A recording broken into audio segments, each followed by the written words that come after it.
Halo semua, salam sejahtera Malaysia, tuan-tuan dan puan yang saya amat hormati. Baru-baru ini kita mendengar satu berita di mana nama Tun Mahathir disebut-sebut tidak mustahil untuk menjadi Perdana Menteri untuk kali yang ketiga. Terdapat veteran UMNO ataupun pemimpin politik juga membuat kenyataan sedemikian yang menyebut tidak mustahil Tun Mahathir untuk menjadi Perdana Menteri kali ketiga.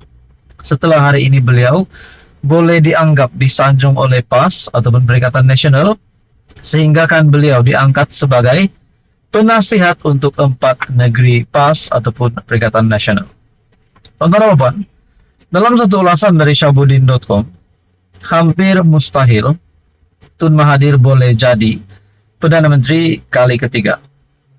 Untuk pendapat saya secara pribadi, untuk Tun Mahathir menjadi Perdana Menteri kali ketiga, pendapat saya secara pribadi, tidak adakah wakil sekiranya kita tahu sekarang Tun Mahathir yang bersama-sama dengan Perikatan Nasional.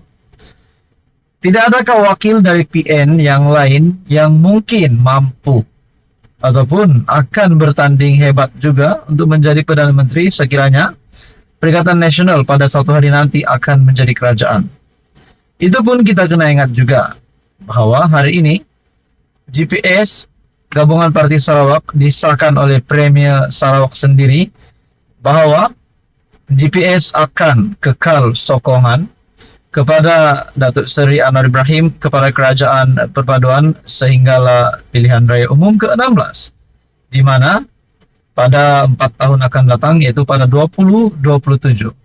Bayangkan saudara-saudara, tuan-tuan dan puan, pada tahun 2027 Tun Mahathir yang hari ini berumur 98 tambah dengan 4 tahun pada 2027, umur Mahathir adalah 102 tahun. Nah, sebab yang pertama, adakah di usia 102 tahun Mahathir masih mampu memimpin negara, masih mampu menjadi ahli parlimen, masih mampu bukan saja ahli parlimen, bukan saja wakil rakyat, adakah beliau masih mampu menggalas tugas sebagai Perdana Menteri untuk kali yang ketiga? Itu yang persoalan yang pertama. Persoalan yang kedua, tidakkah ada pemimpin-pemimpin PN yang lain yang juga disebut-sebut untuk menjadi Perdana Menteri sekiranya Perikatan Nasional menjadi kerajaan? Pertama, sudah tentu pengerusi Perikatan Nasional Muhyiddin Yassin Mahyadin sudah semestinya bercita-cita untuk kali yang kedua menjadi Perdana Menteri. Itu tidak mustahil. Nah, individu yang seterusnya ataupun calon seterusnya dari Perikatan Nasional adalah Hamzah Zainuddin sebagai Ketua Pembangkang hari ini.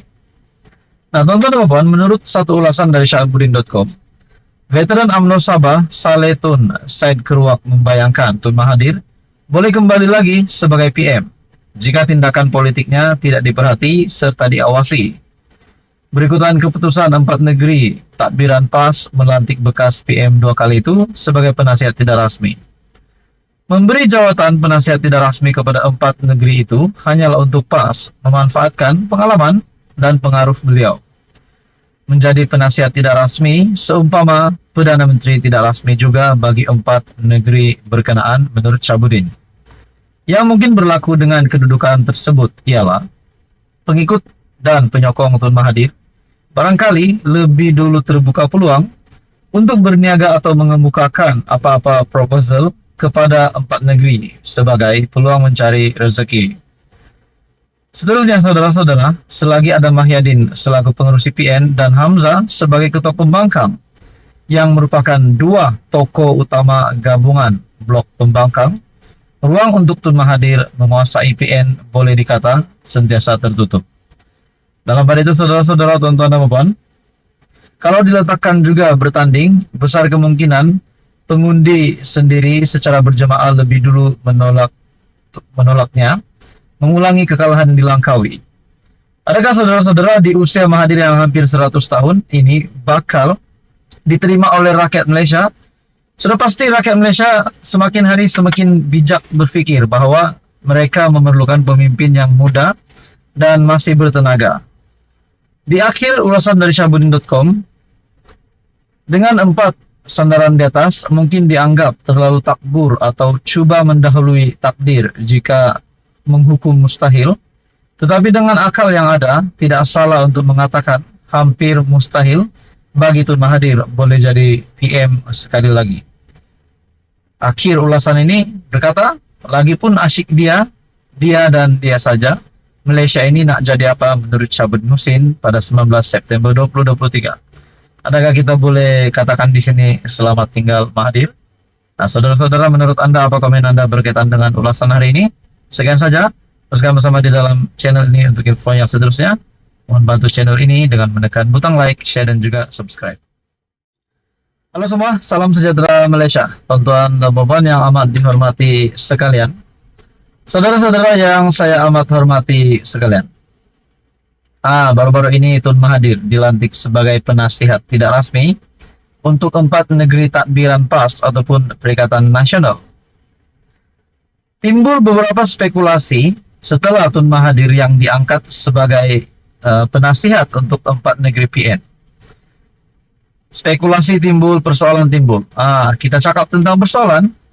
Ada yang berkata, tidak adakah pemimpin politik ataupun pemimpin besar di dalam Perikatan Nasional yang boleh dijadikan sebagai penasihat untuk 4 negeri takbiran PAS.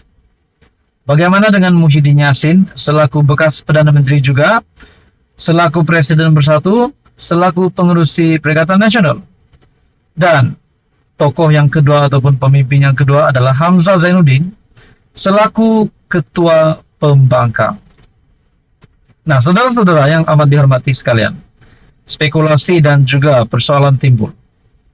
Ada juga kata, kalau perkara ini berterusan, Mahathir akan lebih disanjung oleh PAS. Dan bagaimana pula dengan Muhyiddin, Presiden Bersatu tersebut ataupun pengerusi Perikatan Nasional? Adakah di sini Muhyiddin Yassin dipulaukan ataupun disisikan? Nah, itu pun menjadi persoalan.